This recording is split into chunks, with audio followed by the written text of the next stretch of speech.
Një mesazh i qartë dhe i ashpër nga Tel Avivi. Kryeministri Benjamin Netanyahu njoftoi se Izraeli do të vendosë kontroll të plot mbi gjithë territorin e Gazës, ndërsa paralajmëroi se ndihmat humanitare do të lejohen vetëm në sasi të kufizuar. Ekziston një kusht thelbësor.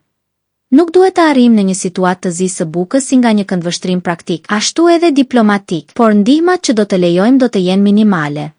Komentet e kryeministrit Izraelit vijnë një ditë pas nisjes së ofensivës së re toksore në Gaza me qëllimin për të zhdukur Hamasin, të cilin Izraeli e konsideron kërcënim të drejtpërdrejtë për sigurinë e shtetit. Lufta ka sjellë një kosto të madhe për civilët palestinezë, me qindra viktima qytete të rrafshuara dhe një krizë humanitare që thellohet çdo ditë. Kritikët thonë se Izraeli vepron me agresivitet të tepruar dhe pa marrë parasysh pasojat për popullatën civile. Hamas fshihet pas civileve dhe vepron nga infrastruktura civile.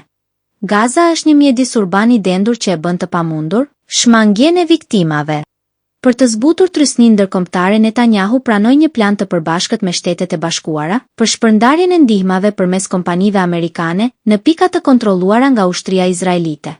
Por edhe ky hap shoqërohet me akuza.